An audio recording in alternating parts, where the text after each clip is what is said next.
Hello and welcome. I'm Annie Wright. I'm a licensed psychotherapist and a trauma clinician with a specialty in relational trauma recovery. I'm also the founder of a boutique trauma-informed therapy center located in Berkeley, California. In addition to this, I'm also an online course creator and a published mental health writer, with my pieces and opinions appearing in Forbes, Business Insider, NBC, and the Huffington Post, among others. Every bit of my work in the world, whether this is through my clinical work, through my online courses, or through content like this that I put out into the world, is designed to support those who come from childhood trauma backgrounds to have the best adulthood possible despite adverse early beginnings. I'm so glad to connect with you, and I hope that what I share here today can be of support to you.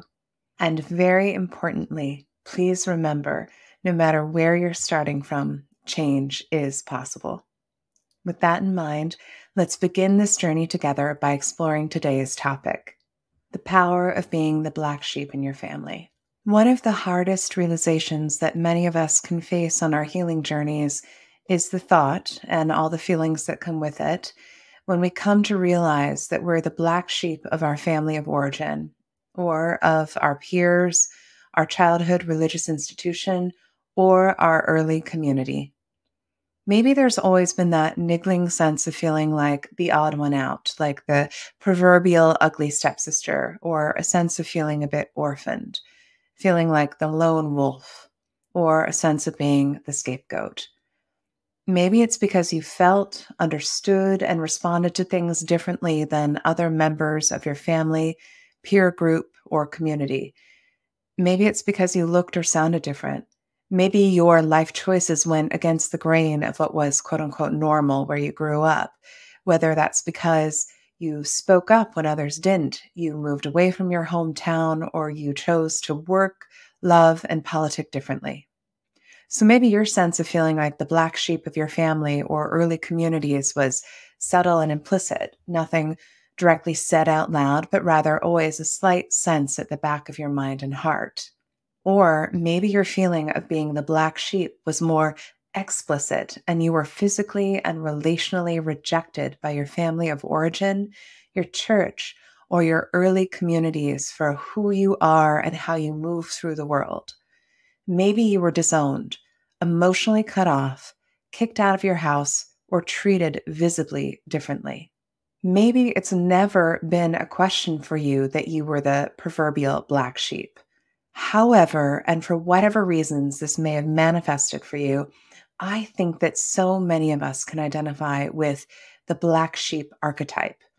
And while this is a predominantly pejorative term in our collective lexicon, today's video is about reclaiming the power of that archetype, diving deep into what it may mean to be the so-called black sheep, both from a cultural and psychological lens, exploring the pain of what it can mean to embody this archetype, but also the power, gifts, and opportunities of it too. Finally, I'll offer up a list of prompts and inquiries for your growth and benefit if you do indeed identify as the black sheep. So what does it even mean to be the black sheep of the family? Let me share a quote with you. Do not cringe and make yourself small if you are called the black sheep, the maverick, the lone wolf. Those with slow seeing say that a nonconformist is a blight on society, but it has been proven over the centuries that being different means standing at the edge, that one is practically guaranteed to make an original contribution, a useful and stunning contribution to her culture. Dr. Clarissa Pinkola Estes. So let's be clear. The phrase, the black sheep of the family, isn't a term listed in the Diagnostic and Statistical Manual of Mental Disorders, the cornerstone diagnostic bedrock book for us mental health clinicians. It's not like there's one single, defined, universally agreed upon definition of this term, and certainly not clinically, but it's nonetheless a phrase that has largely infused our collective cultural lexicon over the years. So where does it come from? What does it mean, and why is it important to your own psychological journey? The phrase originally and objectively was used to describe what happened when a recessive gene resulted in the birth of a sheep with black rather than white coloring. Obviously, these black sheep stood out from the flock, and apparently their wool was traditionally considered less valuable. The not so subtle devaluation begins. However, round about the 18th century is where some say the pejorative nature of the term as we come to understand it today came about. It became an idiom, a turn of phrase, meant to imply waywardness. These days, the black sheep is a term that may be used by others to describe, or for us to self-describe, if we feel like the odd one out in any way from our family of origin or our early communities. And still, there are many different definitions for this phrase depending on the branch of science or arts you consult. From a family systems theory perspective, a theory introduced by Dr. Murray Bowen in the mid-20th century, the family is an emotional unit and a system in which a proverbial black sheep might otherwise be known as the identified patient.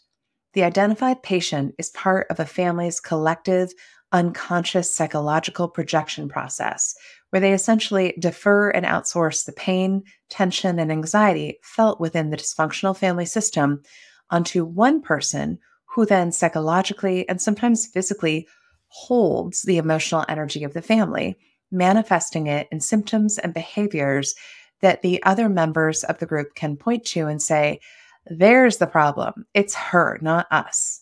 In this way, the identified patient is the so-called family scapegoat, the proverbial black sheep, serving as a protective function for the family's larger dysfunctional patterning. Anyone can be the black sheep for just about any reason. In families, there are one or two opinion leaders who define the values and culture of the family. Those values can be moral or ethical. They can rest on success in business or involvement in sports or the arts. The black sheep is simply the person who deviates from the family rules. Dr. Jerry Jellison. From an archetypal perspective, the black sheep may most closely resemble the orphan archetype or the abandoned child archetype. The orphan and abandoned child archetypes are, in essence, reoccurring symbols or motifs that describe someone or some aspect of someone who doesn't feel like they fit in with their family or community of origin, physically or spiritually. For example, the notion of the black sheep in a family describes the syndrome of the child who does not seem to fit, and worse yet, on whom, maybe because of it, the family's shadow is projected. Showing up across myths, legends, and fairy tales since time immemorial, the orphan and abandoned child archetypes are incredibly prevalent to the point where I personally think that at some level, we all embody this archetype in some way. Let me share a quote with you. From Little Orphan Annie to Cinderella, the orphan child in most well-known children's stories reflects the lives of people who feel from birth as if they are not a part of their family, including the family's psyche or tribal spirit. Dr. Carolyn Mace. And in a playful but also archetypal psychological storytelling way, Dr. Clarissa Pinkola Estes' now classic story of the mistaken zygote syndrome elaborates further on the archetype of the orphan or abandoned child and can be found in her book, Women Who Run with the Wolves. So whether you most closely resonate with the description of the identified patient, the orphan or abandoned child archetype, the mistaken zygote, or all of these descriptions, you're likely seeing that throughout each descriptor is laced the theme of being misunderstood, rejected at some level, and feeling misplaced or displaced. This is the essence, to me as a trauma therapist, of what the black sheep archetype is all about. So if you find yourself nodding along, seeing yourself in these descriptions, know that there is both pain and power, shadow and light from living out this archetype, and great gifts to be gained if we do our personal work around it. The pain and the power, the shadow and the light, and the psychological growth tasks of the black sheep. Let me share a quote with you. The child of destiny has to face a long period of obscurity. This is a time of extreme danger, impediment, or disgrace. He is thrown inward into his own depths or outward to the unknown. Either way, what he touches is a darkness unexplored. Joseph Campbell, the hero with 1,000 faces. Frankly, this section of the video might as well be titled, "What's Good and What's Hard About Being the Black Sheep? And What Do We Need to Do About It If We Want to Heal?" Because, as you can likely imagine, with the built-in thread of rejection and otherness that comes part and parcel with embodying the black sheep of your family, comes emotional pain. While the pain of living out the black sheep archetype will look different for all of us, what's likely universally true is that we all probably found ways to cope with the pain early on, ways of coping which at one point probably served us extremely well, just to survive and make it through that experience of being othered, of being rejected, misunderstood. However, like with most psychological defenses, there's going to come a time when our coping mechanisms, our adaptive ways of being in the world, likely stop working so well. Let me share a quote with you. "The shadow aspect manifests when orphans never recover from feelings, and the scar tissue from family rejection stifles their maturation, often causing them to seek surrogate family structures to experience tribal union. Therapeutic support groups become shadow tribes or families for an orphan child who knows deep down that healing these wounds requires moving on to adulthood. For that reason, establishing mature relationships remains a challenge." Dr. Carolyn Mace. The shadow side of living out this black sheep archetype can often mean coping in ways that are maladaptive to healthy, functional, thriving lives that we ultimately want to live. For example, some coping mechanisms may manifest as the following. Perhaps because you felt so rejected by your family of origin, you walled off your heart and developed ways of keeping other people out. Developed ways of keeping other people at arm's length so that you'll never have to feel that rejection again. But now you're struggling to form a healthy, close romantic relationship despite truly longing for this. Or perhaps you learned to take comfort in food, overeating or restricting or binging and purging to feel nourishment and control that you didn't otherwise feel from your family or community of origin. And now your physical body, not to mention your health in general, is suffering because of it. Maybe you developed a deep sense of rage and resentment that you were treated so unkindly and unfairly, and this has pervaded your life and keeps you in a state of chronic negativity and victimhood even today. Perhaps because your trust was broken early on by people who were supposed to accept you and support you, you developed a hyper-inflated sense of independence versus learning how to be interdependent with others. And you're experiencing challenges with your coworkers or spouse, neighbors, or your friends because of this. Conversely, maybe because of an absence of functional, healthy parenting early on, you developed an overdependence on others to compensate for what you originally didn't receive. And so now you struggle to be appropriately self-reliant and put too much pressure on other relationships in your life to unrealistically fulfill all your needs. Maybe you feel disconnected and isolated at all levels from others and from yourself, and this sense of loneliness is manifesting for you as a deep sense of sadness and depression. These are but just a few of the ways this pain, this shadow side of being the black sheep, may manifest. And I've included more questions and prompts to help you get clearer about what your own personal shadow aspects of embodying this archetype may be later in the video. But as with everything in life, along with a shadow side comes a light side, which means that there is actually a tremendous amount of gift, opportunity, and power that can come with living out the black sheep archetype. Let me share a quote with you. But because orphans are not allowed into the family circle, they have to develop independence early on.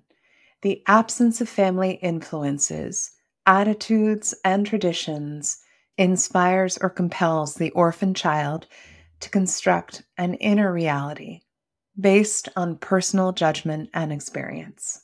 Dr. Carolyn Mace. Specifically, I think some of the great gifts from living out this archetype can include greater physical freedom.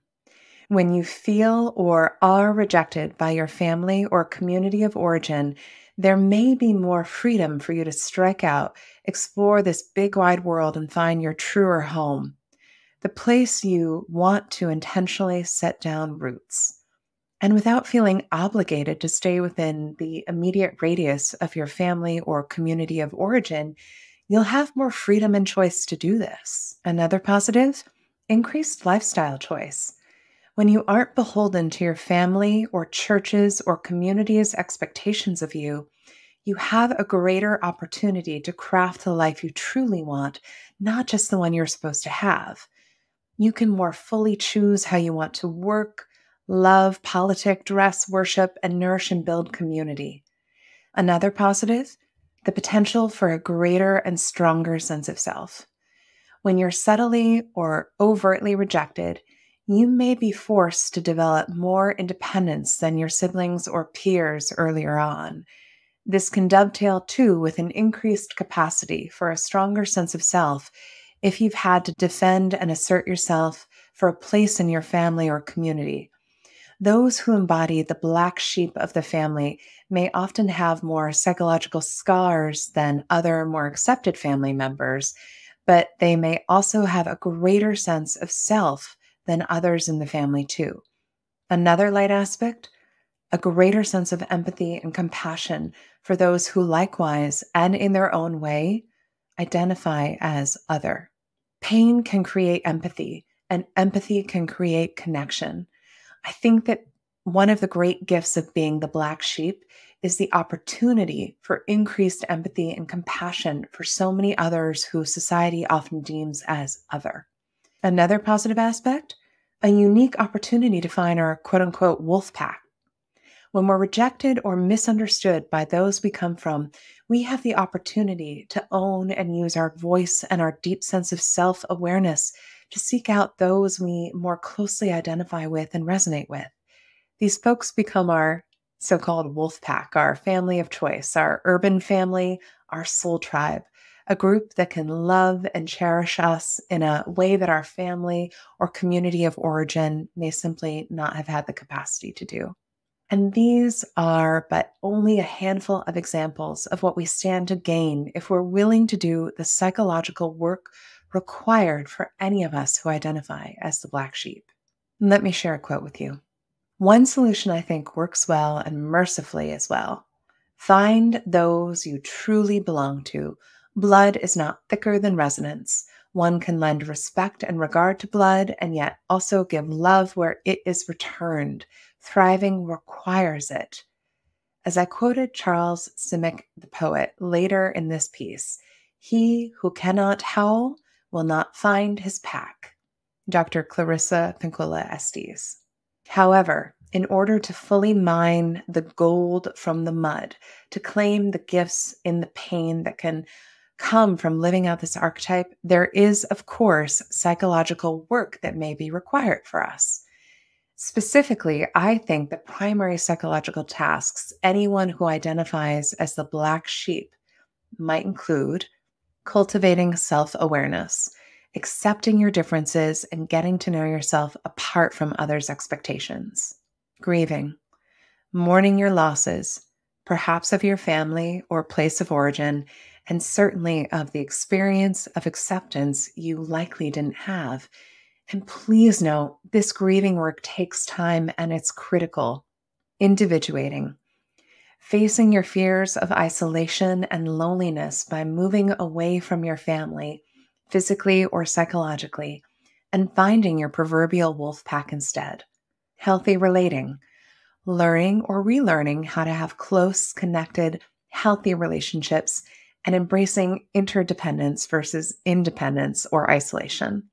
becoming self-esteemed, standing in your deep truth and keeping yourself psychologically and physically safe from those who would unconsciously or consciously harm, berate, shame, blame, or otherwise make you feel unsafe in the world. Keeping yourself safe and whole and healthy as an extension of being self-esteemed. Let me share a quote with you. Most people who call themselves black sheep have actually distanced themselves from their families. While they may long to go home for the holidays and enjoy the fatted calf that's been fixed for their return, he said, they have to realize that the same forces that made them leave in the first place will still probably persist. Dr. Thomas Lasswell. So how do we do the psychological work that may be required of us to grow, to heal, and to fully claim the gifts that come along with living out the black sheep archetype? What's your unique work as a black sheep? I can't emphasize this enough, but I think investing in therapy to move towards and craft the life you actually want to live is one of the most effective and pivotal steps you could take. Therapy gives you the chance to experience exactly what you may not have experienced in your family or community of origin: acceptance, safety, attunement, mirroring, and the transformational experience of being in a healthy, functional relationship. This alone cannot be underestimated as a healing force. So whether you work with me or another therapist in your hometown, or if you choose to do this work on your own in the safe pages of your old school journal or in a password-protected Google Doc, dig into these sample questions to help to get to know more about how living out the black sheep archetype has played out and impacted your life and what you may need to do in order to do something different. With or without the help of a therapist, consider the following. When you listened to me today, what came up for you? Did you full-on identify with being a black sheep, or did only some parts of it feel true for you? In what ways did you experience being the black sheep in your family of origin, your community of origin, amongst your childhood peers, your childhood religious institution? How did you cope with being the black sheep? What ways of being or thoughts or behaviors did you create to keep yourself safe and sane? Were they effective back then? How well are those behaviors and ways of being and coping working out for you today? How are they now getting in your way? What do you think you need to grieve or mourn in order to process the pain of having been the black sheep? What do you need to give up or release? What do you see as some of your big healing tasks, psychological or physical or logistical, that you may need to face in order to find the gold in the mud of being the black sheep? What supports and resources do you need to gather around you in order to do this work? A therapist, a support group, your wolf pack? What do you think life might be like for you if you could heal the pain you've carried around from identifying as the black sheep? Wrapping this up, I truly hope you enjoyed this and felt, at least in some small way, seen and understood by learning more about the black sheep archetype. The black sheep is a term that gets thrown around a lot in our collective lexicon, but few articles, books, and movies really do a deep dive on what this truly means and how it may impact us psychologically if we likewise identify with it. So my hope is that you took away at least one idea from this little video about how you can further your own growth and development and claim all the gifts and goodness that embodying the black sheep archetype can hold. Because honestly, there really is just so much psychological growth opportunity in it. And if you would like personal help in healing from your own background and navigating your own black sheep journey, if you're curious about working with me personally, I'll include information in the show notes below about how we might be able to work together one-on-one to support you with your own relational trauma recovery journey. And if you're still not sure if this content applies to you, if you're still not sure if you are a black sheep and would benefit from relational trauma recovery work, I would invite you to take my signature quiz, Do I Come from a Relational Trauma Background? It's a 5-minute, 25-question quiz I created that can be incredibly illuminating and will point you in the direction of a wide variety of resources that can be a further help to you. Plus, when you take the quiz, you'll be added to my mailing list, where you'll receive twice-a-month letters from me sharing original, high-quality essays with accompanying YouTube videos and audios you can stream, devoted to the topic of relational trauma recovery, and where I share more about me as a person, my life, and how I'm journeying through my own relational trauma recovery journey and general adulthood. My newsletters are the only place where I share intimate glimpses into my life, including photos, the resources that are supporting me, the things I've discovered that delight me, words that are uplifting me, the practices that are nourishing me, and more. So please be sure to sign up for my mailing list, whether or not you want to take the quiz, as it's the best way to be in touch with me and to hear all the things I only share with my newsletter subscribers. I'll link to both of these things in the show notes below. Finally, thank you so much for listening to me today. I truly hope that even a small part of what I shared today felt helpful to you. If you found value in this video and would like to stay connected with my latest content, please consider giving the video a like. It helps more than you know. Also, subscribing to my channel and turning on the notification bell ensures you're always up to date with my newest videos and latest content. I really appreciate your support and look forward to continuing this journey with you. So thank you. And until next time, please take such good care of yourself. You're so worth it.